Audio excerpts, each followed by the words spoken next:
I am currently the proud owner of a piece of cake. So, the marathons have started again. And I couldn't be happier about it. Because now it means I have to play World of Tanks again. But no, these won't be daily videos. Also, that shot, look, it should have just hit, but I was like, no. I'm not going to do daily videos about this. It's probably going to be a weekly update because it's 30 days minimum. And that is so long. That is too long for me to try and do. And also the song you are currently listening to or just ended is a song that will forever remind me of two things. Tankfest and the one and only 16. Now, this year I had the pleasure of actually like having good long conversations with the one and only 16. He's a super nice bloke. He's a really nice guy.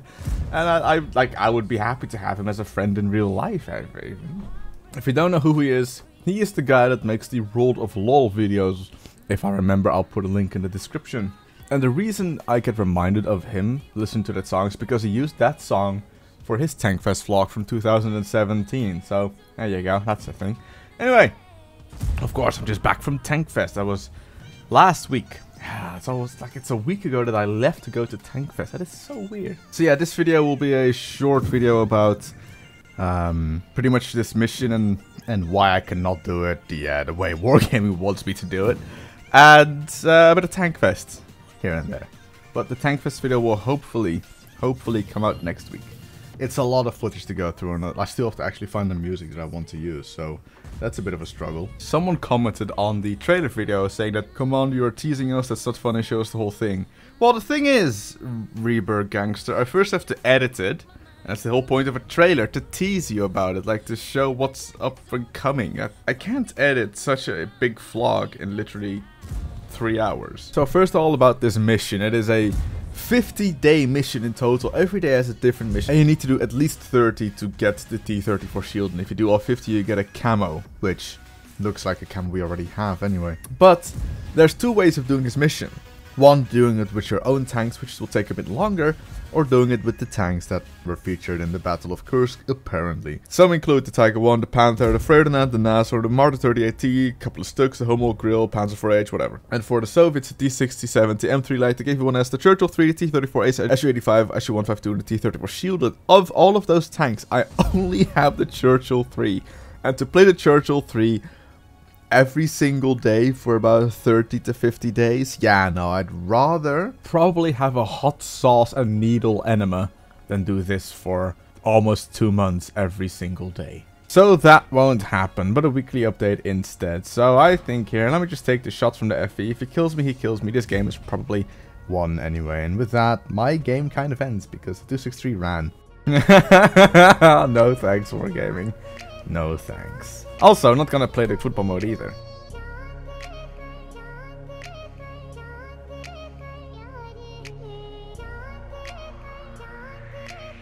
At this point, I wish I had the IS-4, because then I would have every Soviet heavy tank at tier 10 at my disposal. So instead, I'll just play the Object 277, and I feel that I can be super duper aggressive on this flank, because the E-100 is not gonna come this way. The Jaeger probably isn't going to go this way. So the only tank at tier 10 that I will meet here is Set Progetto. And look at him. He's looking quite unwell at this point. I'm thinking of maybe shooting the T-34, but I think, nah, Progetto is more important there. So Tankfest this year was a lot of fun, as it is every year. But for some reason I felt that this year was one of the best. Not only because they had an IS-3 driving around the arena, which was quite a sight to see, and the smell. Oh Jesus, the smell. But they also had a B1, you know, the French tier 4 heavy tank. In the game, it's pretty much a turret on tracks, but in real life, holy shit, that's a completely different story. It's a huge tank. It's massive and loud. Like, that is a proper engine that tank has. And warm. Like, everything. Like, I didn't think I would enjoy seeing the B1 in real life as much as I did. Like, I spent so much time in the tank museum outside. I didn't really even go inside to see the tanks. The only reason I went inside was to talk to Tanya for a bit while they're doing their meet and greets. And to get some food and drinks and to see some people. But other than that, I just spent my time outside. I didn't even go see the Tiger collection this year. I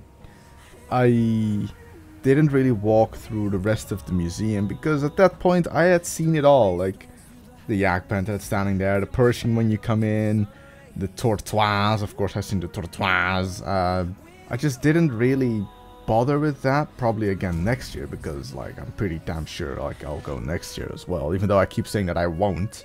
But this year it was more all about the outside. There was the B1, there's a couple of FT-17s, there was the Mark IV tank just parked outside the VCC so you could get super close. There was of course the IS-3 driving around. There were just a whole bunch of tanks driving around, the Dutch Leopard 2 as well. I went into the VCC and talked to like a whole load of Wargaming people. I talked to Zoltan, which is Falan, like they're all starting to know me and M4, so like it's actually fun that they want to actually go and have a talk with you. Alexei, who was sadly enough leaving the Wargaming office, was super nice to talk to again this year. Of course, Marcus Shield, the whatever, I don't know what his current job is, but also always a pleasure to have a good talk with him. So it was super fun to see all of them again.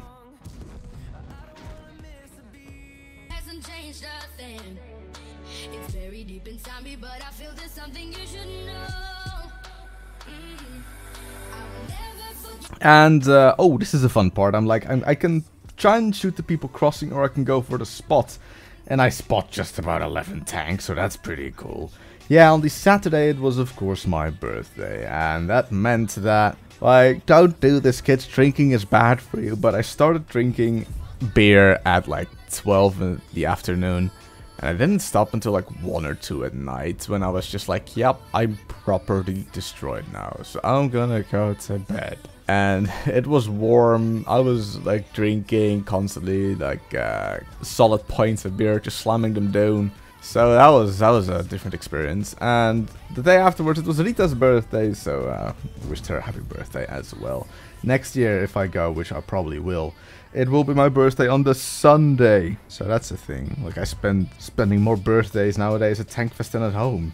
That's a different story and a different feeling. But then also like seeing the different community contributors, like talking to Daki and like giving him a kiss on the cheek. Mr. Crow, one and only 16 of course. Bushka was there. That was a funny, that was fun to see him again. Like I'll probably show that on a video. He was live streaming, and fun fact, on the Sunday I was wearing Quickie Baby's community contributor shirt, so I had his name on my back, but it was a community contributor shirt given by Wargaming, so a lot of people were like, wait, what?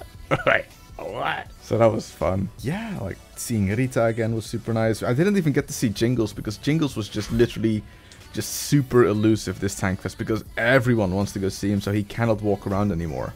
Seen Sophie as well, and every year pretty much every year I make a shirt for Tankfest. Well, I didn't last year, but shh. And this year it had a mouse on it, and Sophie loves the mouse, so now she wants that shirt as well, so that's a thing.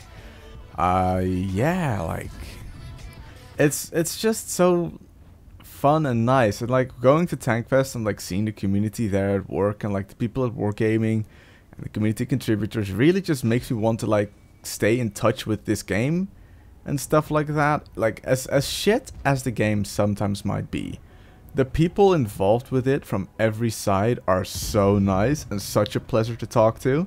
That's like Tankfest, like those moments just make it all worth to be just involved in World of Tanks. Even if it is as tiny as I am, like it's still just so nice and so good to be like in and around all of this. So next year Tankfest, I'll probably go with John. I'll take John with me.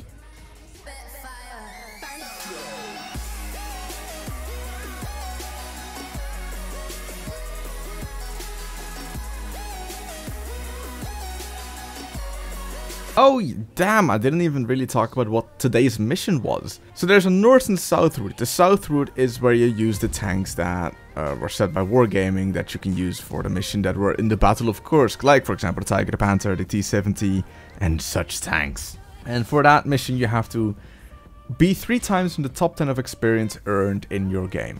You don't have to win, you don't have to lose, like, it doesn't matter. As long as you're top 10 on your team by experience earned. If you go the northern route, if I'm correctly...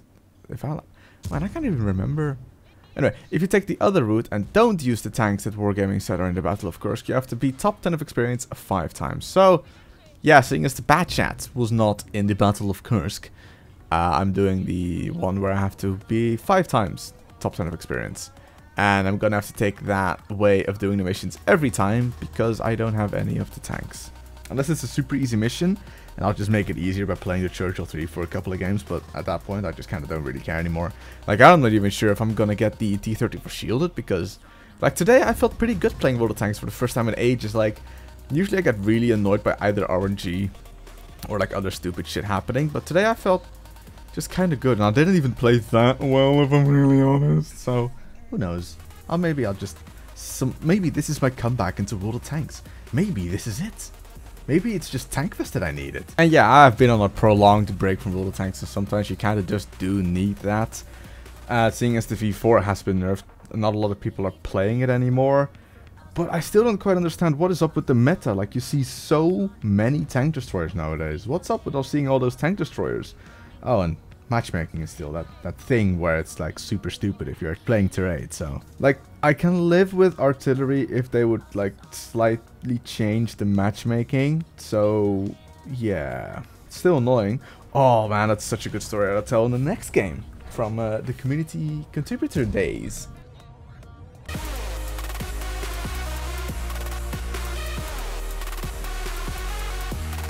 Yeah, so I wasn't at the community contributor days myself. I was at the beach with M4. So apparently there were some South Koreans there, and according to William Shatner, like the South Korean got talked to like the Wargaming people about like how World of Tanks runs in South Korea, and apparently he thought that like he like was like, yeah, so in North Korea we don't really like artillery, and like he thought that only North Koreans didn't like artillery. Like, no, dude, everyone ever hates artillery. It's really the worst class to play against. Speaking of Wargaming, have I ever mentioned that I think it was 2 years ago that I got offered a job at Wargaming? I believe as a community coordinator. I'm not quite sure what the job description exactly was. It was what Ektar was, but then like a step below, I think so. And like my parents are still giving me shit for not taking the job, because then, you know, I'd be working for Wargaming and like I'd be living in Paris, and I'm like, yeah, but that's exactly the reason I don't really want to move to Paris.